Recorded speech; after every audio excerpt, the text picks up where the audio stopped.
Bonjour et bienvenue sur le podcast de Kimamori qui vous propose de découvrir ou redécouvrir les œuvres littéraires d'hier et d'aujourd'hui, leurs auteurs et leurs traducteurs, par le texte et dans l'oralité.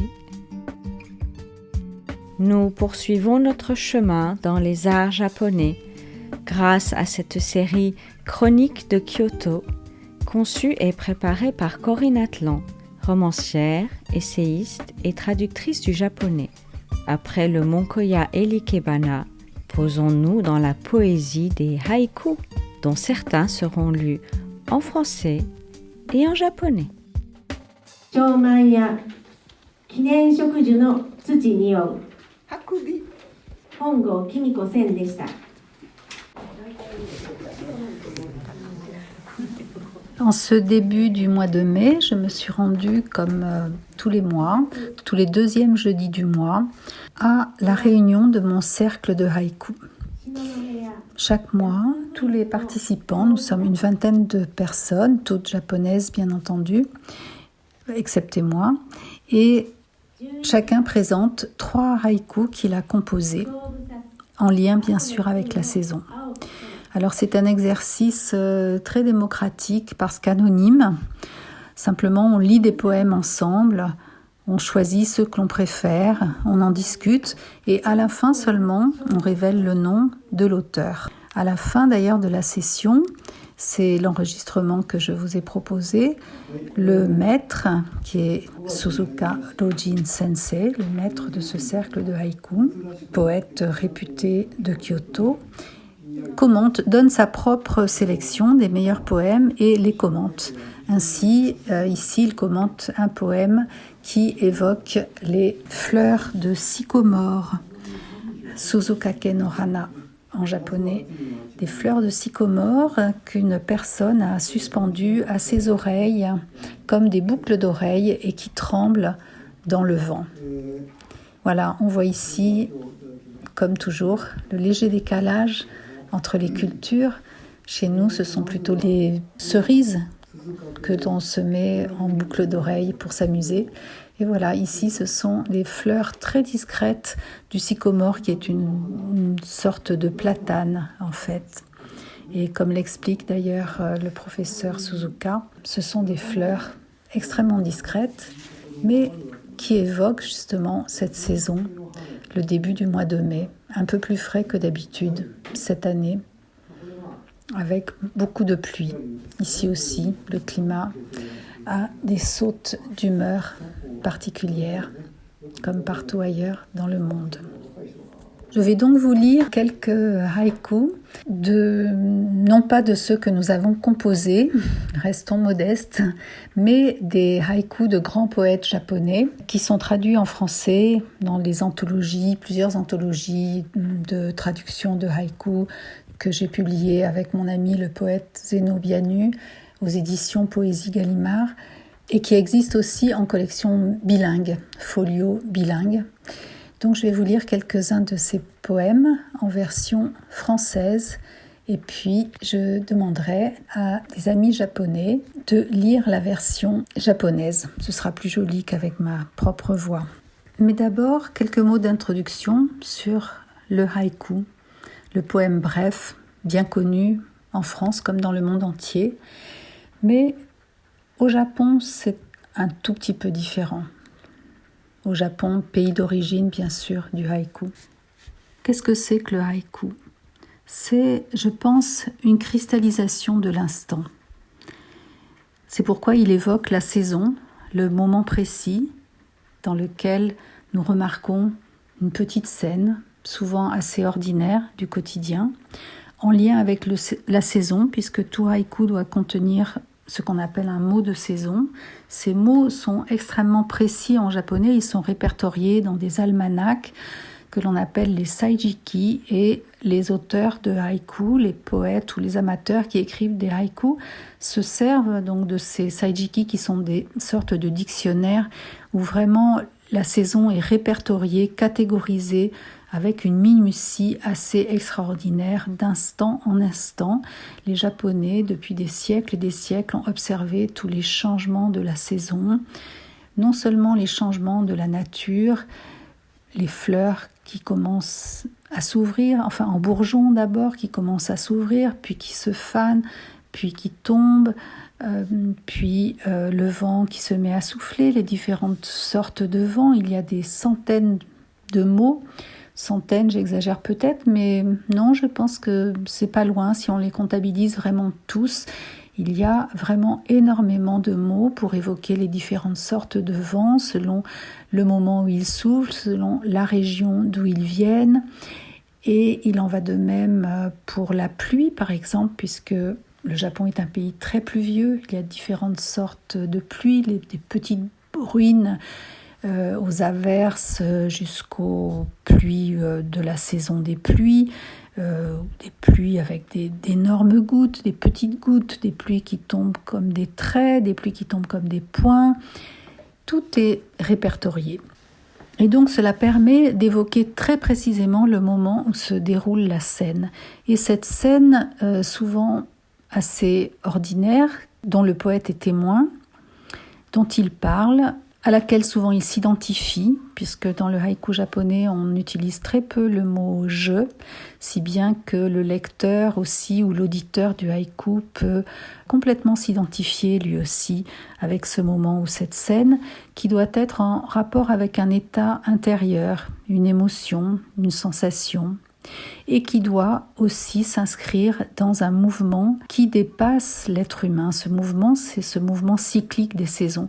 C'est ainsi qu'au Japon se représente l'infini ou plutôt l'éternité. C'est un cycle qui ne s'arrête jamais, tout comme le déroulement du temps.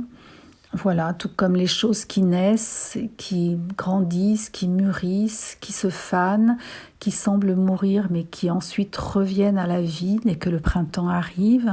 Et en fait, les poètes ou les Japonais de manière générale trouvent une grande consolation dans la contemplation de ce cycle, parce qu'ils ont conscience d'être inscrits eux-mêmes dans ce cycle, c'est-à-dire que le cycle des saisons correspond à celui de la vie humaine, le printemps, la jeunesse, jusqu'à la maturité de l'automne, et puis le vieillissement de l'hiver, les arbres qui se dénudent, qui se décharnent, et qui est suivi par ce qui semble être la mort, mais en réalité ce n'est pas une mort, puisque sous la terre, les racines, les plantes continuent à exister et attendent le printemps pour germer de nouveau.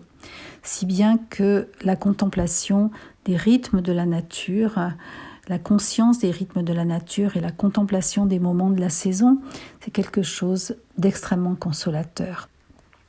Voilà, après cette petite introduction, je vais donc vous lire quelques haïkus que j'ai choisis dans cette édition bilingue publiée chez Folio bilingue donc, et il s'agira de haïkus de printemps puisque on lit toujours les haïkus du moment de la saison et nous sommes au printemps même s'il est très pluvieux ici aussi cette année.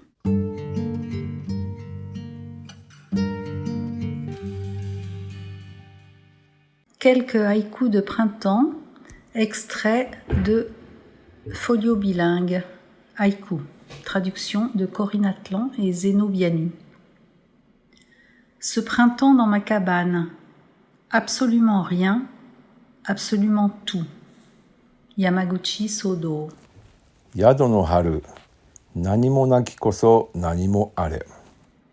Ce matin, le soleil a jailli d'une tête de sardine. Yosa Bousson. Hino hikari, kesa ya iwashi no atama yori. Douceur de la brise. Dans le vert de 1000 collines, un temple isolé. Masaoka Shiki. 群風や千山の緑寺一つ。 Ce jour si long, trop court encore pour le chant de l'alouette. Matsuo Basho. 長き日をさえずり足らぬひばりかな。 1000 petits poissons blancs, comme si frétillait la couleur de l'eau. Konishi Raizan. 白魚やさながら動く水の色。Une journée sans un mot. J'ai montré l'ombre d'un papillon. Ozaki Rosai. 一日物言わず蝶の影さす。 Un seul bruit au clair de lune. La chute des camélias blancs. Takakoa Ranko.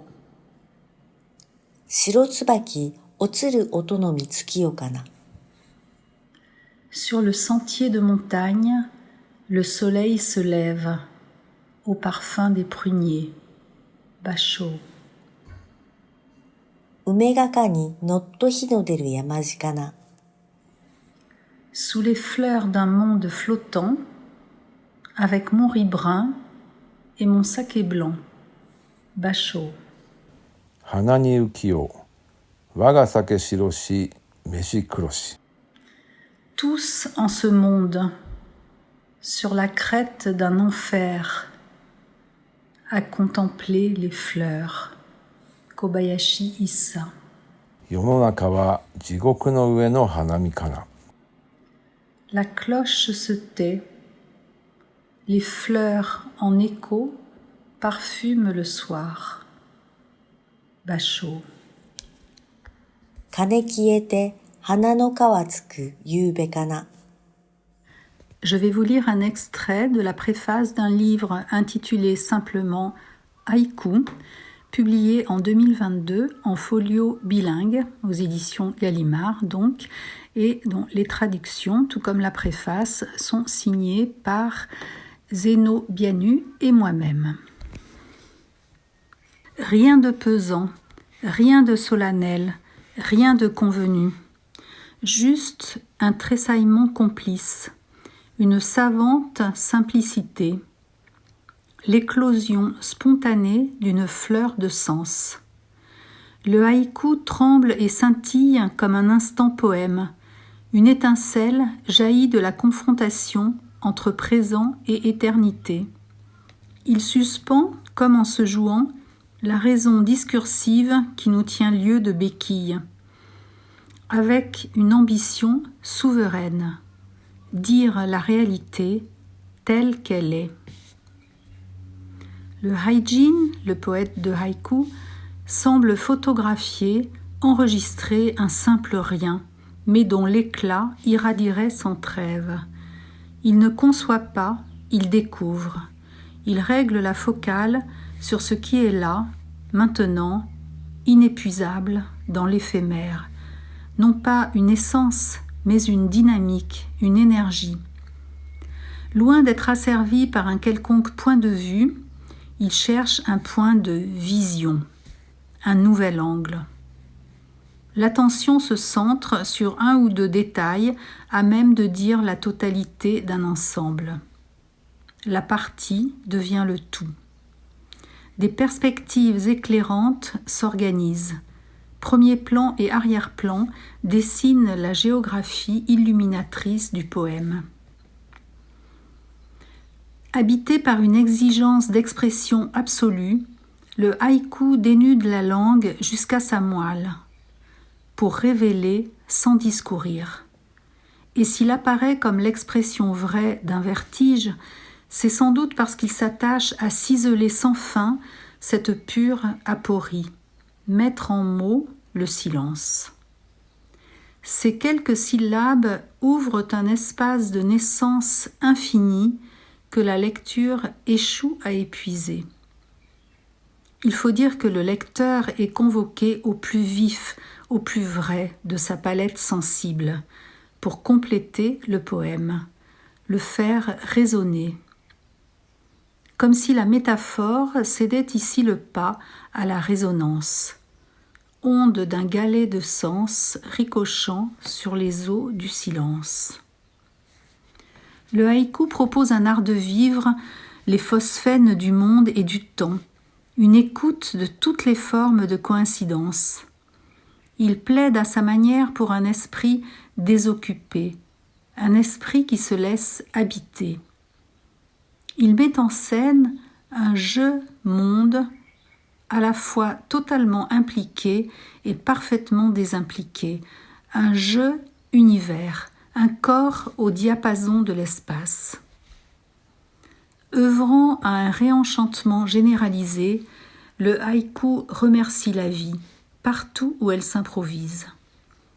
Suggérant, sollicitant, des vers luisants aux comètes, du grain de riz à la galaxie, une solidarité universelle du vivant, malgré la mort, malgré la souffrance.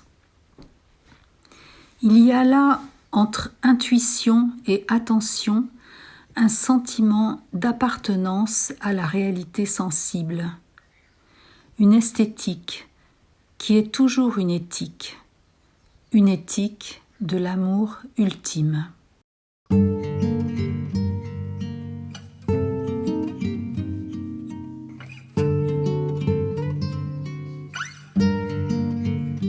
Cette série Chroniques de Kyoto a été conçue et préparée par Corinne Atlan, romancière, essayiste et traductrice du japonais que vous venez d'entendre. Les références de ces œuvres sont détaillées dans les listes de présentation de ce podcast, ainsi que les références de tous les autres extraits entendus dans chaque épisode. Chères auditrices, chers auditeurs, n'hésitez pas à consulter notre site internet kimamori.fr, nous suivre sur les réseaux sociaux et nous serions très heureux de vous voir rejoindre notre communauté de lecteurs en adhérant à notre association.